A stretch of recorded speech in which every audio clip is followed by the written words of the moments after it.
I love our country and I love freedom.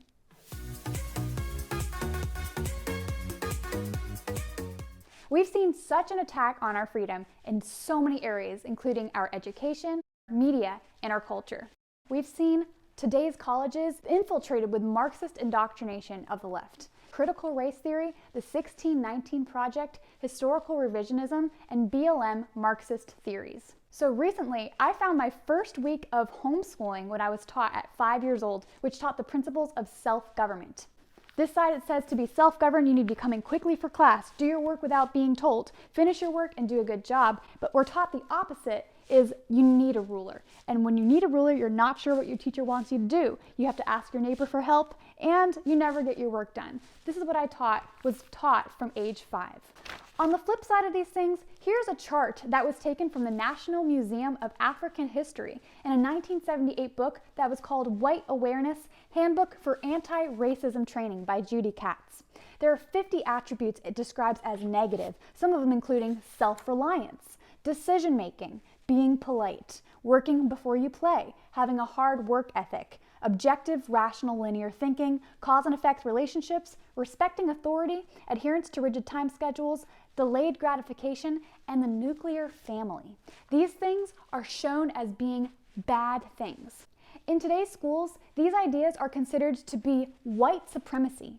And these leftists are saying that people of color are not able to have any of these characteristics.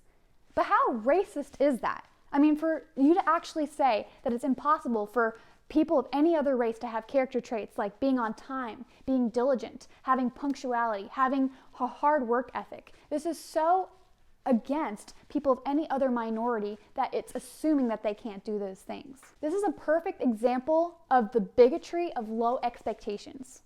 What do you think would happen if the Tuskegee Airmen didn't have these skills? Or what if they didn't have project management skills, science skills, ability to have rational thinking, punctuality? How would they be able to achieve excellence? Every prosperous person has had these traits. What about people like Ben Carson or Thomas Sowell or Justice Thomas? Did they exhibit these traits? Candace Owens recently spoke about this indoctrination in education. I truly believe that it's time for us to pull our kids out of school. They're trying to fuel race issues in this country. They're trying to teach this Marxist ideology. These kids are not learning science, not learning mathematics. They're learning how to hate white people. They're learning how to hate their country. And this is problematic for the future. What they're trying to do is guarantee that they have an ignorant group of people that vote based on emotion. This is a Democrat long-term strategy, and it's finally coming into fruition. Once infected with leftism, America's youth is going to have the disastrous consequence of those ideas. They're going to be taught that all of these things are evil, including America, including white people, including excellence, freedom, masculinity. The list goes on and on.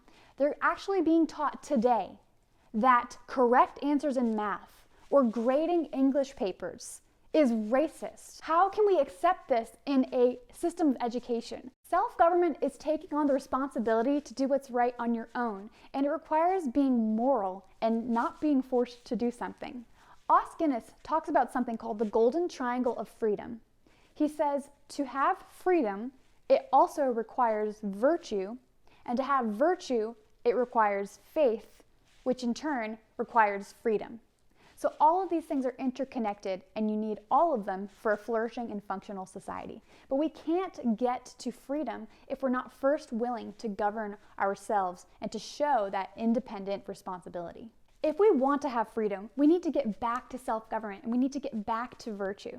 Ultimately, I don't know if my future children will be able to enjoy the freedoms I'm so grateful to have enjoyed growing up. But I know that if they are not able to enjoy it one day, it won't be because I did not speak up. I would challenge all of you to speak up on social media. Be vocal when you're seeing friends and family. Don't shy away from this, even if it has ramifications in your job. You need to be fighting for this now, or your future and your children's future is on the line.